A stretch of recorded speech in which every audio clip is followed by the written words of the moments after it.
One of the key aspects of the engineering division at McCook Field here in Dayton, Ohio, was its role in testing for airplanes. And this is probably underappreciated given its technology development and its kind of contributions to airplanes.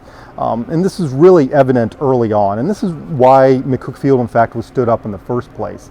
The organization first originated in Washington, D.C., but in that sort of environment, you don't have room for test stands and ways to experiment and verify equipment.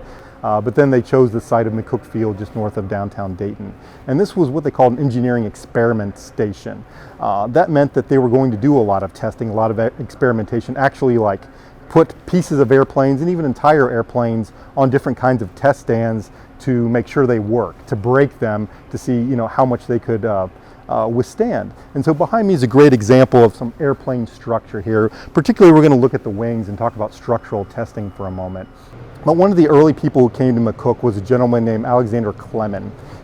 He was originally a Russian emigre, but he had been working at MIT in their aeronautics department. Well, he was so excited to get involved with airplane development during World War I that he immediately enlisted, first as a private and then became a sergeant, but he clearly could have been an officer like most of the other people from private life who came in for the duration of the war. But he was immediately sent to McCook Field to head up aeronautical research there. And so he brought with him some of these ideas from Europe, and one of these was the idea of sandbag testing for airplane structures. And so what you would do there is you would load up an airplane wing with sandbags that were weighted to a very specific amount, so say 5 pounds. And you would, if this airplane was designed to say hold up 5,000 pounds, you would load up the sandbags accordingly, spread them out along the wings where you expect to see the force, and then wait to see what happens when they break. So in developing these standardized testing techniques, McCook Field was able to help standardize airplane design. Because before that,